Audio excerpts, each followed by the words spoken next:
Local, late breaking. This is Channel 2 Action News at 4 p.m. Coverage you can count on.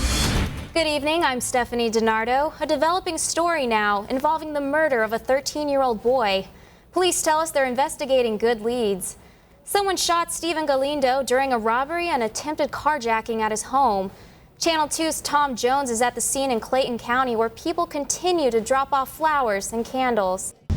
People really love my brother, I know that for sure now. We watched as several people came by the Diaz's home to share a hug or light a candle at the spot where gunmen murdered 13-year-old Stephen Galindo Monday night at the Bradford Ridge Apartments. We were all classmates. It was a touching moment as some of Stephen's classmates came by. They got on their knees and prayed. They recalled him as a popular, fun-loving student who was murdered by gunmen with cold hearts. They crushed the little boy's dreams. You can't get that back. Clayton County police say Stephen was shot after two men robbed his sister of her gold chains, $5, and the keys to this truck. When the truck wouldn't start, officers say the gunman opened fire on the truck and in the direction of Stephen and his sister. That's when the bullets tore into the rising 8th grader, killing him. Police told me they have a couple of good leads they are investigating. Stephen's brother had this message for the killers. I'm just like, you see a little 13-year-old got killed. Imagine that was your brother, and that was your little sister, you know, how would you feel? I know for sure you wouldn't be happy. That was Channel 2's Tom Jones reporting. Stephen's family is at the funeral home picking out his casket. Meanwhile, police are hunting down those leads as we speak. Tom talked to Stephen's sister about the leads police are following. He'll have that part of the story coming up on Channel 2 Action News at 5. If you have any information that could lead police to the gunman who shot the teen, call Crime Stoppers at 404-577-TIPS. That's 404-577-8477. New at 4, Sandy Springs police are looking for a man who they say robbed an art student, then took off with the victim hanging to his car. Channel 2's Mike Pachinik is in Sandy Springs where the victim took him through the scary moments. I was mad as hell about my car. Tiara Harris sent us these pictures of her damaged car after police say John Benjamin Harris crashed into it last week inside this Sandy Springs apartment complex. All these cars in this parking lot, you had to hit my car. Police say this all started after the suspect met art student William Knauft to discuss Knauft recording a rap album for him. We talked to Knauft by phone. I had in my pocket and tried to grab my phone out, and just a little bit of my folded cash just slipped out.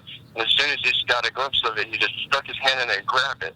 His window was down, so I just, leaped half my body into his window and held on, just trying to grab it back. Police say Harris took off with Knauft hanging from the car. He was basically just, swerving all over the place, trying to get me to shake off the car.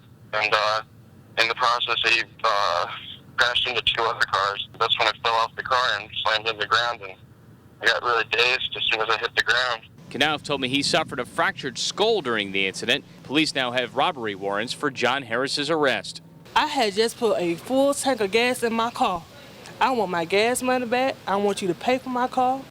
That was Channel 2's Mike Pachinik. Here's another look at the man police are looking for. Once again, John Harris is accused of robbing an art student. If you have any information that could lead to his arrest, call Sandy Springs Police. Now to another developing story we're following. We've spoken to multiple sources who say a Dunwoody widow will not face murder charges after all. We broke this story on Channel 2 Action News Nightbeat at 11 and on WSB-TV.com. We've confirmed prosecutors have told Andrea Snyderman's defense team they intend to dismiss murder and 2 other serious charges. Jury selection is set to begin on Monday. Snyderman still faces charges of perjury and other crimes. How the DEA apparently came to this decision on Channel 2 Action News at 5. A developing story, the Cobb County School Board can make a decision soon about a battle over math books. Members are meeting at the district headquarters right now. Channel 2's Steve Gelbach reports the debate is long and heated. Some in Cobb County think the state's Common Core standards are rotten. The new math curriculum means students need new math books to match them. Supporters say students need to keep up and there's no time to waste. School begins in 2 weeks. Pre-planning begins in a week. You have tied the hands of our teachers. You have impacted every single student. But others worry the Common Core standards that most states have adopted amount to a federal government takeover of local schools and argue the state may soon ditch the standards altogether.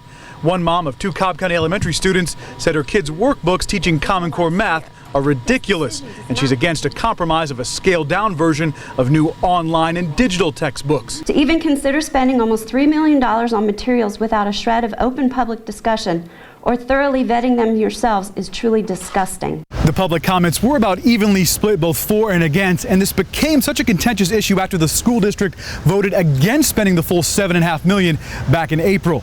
In Marietta, Steve Gelbach, Channel 2 Action News. Happening now, Trayvon Martin's father is meeting with congressional leaders as a special guest. A new congressional group called Black Men and Boys Caucus is meeting this afternoon in Washington, D.C. Tracy Martin, Trayvon Martin's father, is not expected to speak at the meeting. Martin's son Trayvon was shot and killed by neighborhood watch captain George Zimmerman in Sanford, Florida. A jury recently found him not guilty of second-degree murder and manslaughter. Coming up on Channel 2 Action News at 5, we'll hear from Martin's father about the goals of the congressional group. New developments surrounding the royal baby of Cambridge. Less than 3 hours ago, Kensington Palace released his name, and it has ties to Georgia. The 2-day-old prince's name is George Alexander Louis. Channel 2's Justin Farmer has the historic connection between our state and the new baby, or at least his name. The wait is over. His Royal Highness, the Prince of Cambridge, George Alexander Louis. ABC News has learned that Kate and William, seen here driving through the streets of London earlier today with their new prince, spent their first night out of the hospital without a nanny. The Duke and Duchess want to bond with their son alone. William and Kate introduced the baby to his great-grandmother, Queen Elizabeth, today. Photographers captured her arriving to their home in that green Rolls-Royce. He's got a good pair of lungs on him, that's for sure. He's a big boy, he's quite heavy. The new royal parents wasted no time naming their little one, just 2 days, a new family record. Princess Diana and Prince Charles took a week to settle on a name for Prince William, while Queen Elizabeth waited a month before naming her firstborn. Now that Kate and William have chosen a name, they're expected to choose a photographer for the baby's first official portrait. And that was Channel 2's Justin Farmer. You'd have to think when this new George gets a bit older, he'd want to visit our state named after his ancestor, who in the year 1732 granted the charter for the colony of Georgia. James Oglethorpe came over from England and immediately started work on what is now Savannah. On WSB-TV.com, you can find a special section dedicated to the royal baby's birth. It includes video of the new family leaving Kensington Palace and footage from Prince George's debut to the world at St. Mary's Hospital. Just in, sources say President Barack Obama will nominate Caroline Kennedy to be the U.S. ambassador to Japan. Kennedy, who's the daughter of former President John F. Kennedy, backed Obama during both of his presidential campaigns. If the Senate confirms the nomination, Kennedy would become America's first woman to serve as ambassador to Japan. Today, a judge reset a hearing for a woman accused of killing her ex-roommate, who is East Point's Police Officer of the Year. Danielle Parker is now due in court next Wednesday. Prosecutors say Parker shot Corporal Crystal Parker earlier this month inside her South Fulton County home. Detectives have not revealed a possible motive. Today, our reporter climbed Stone Mountain in the same spot where 2 teens fell. New details about what they were doing when they lost their footing, next.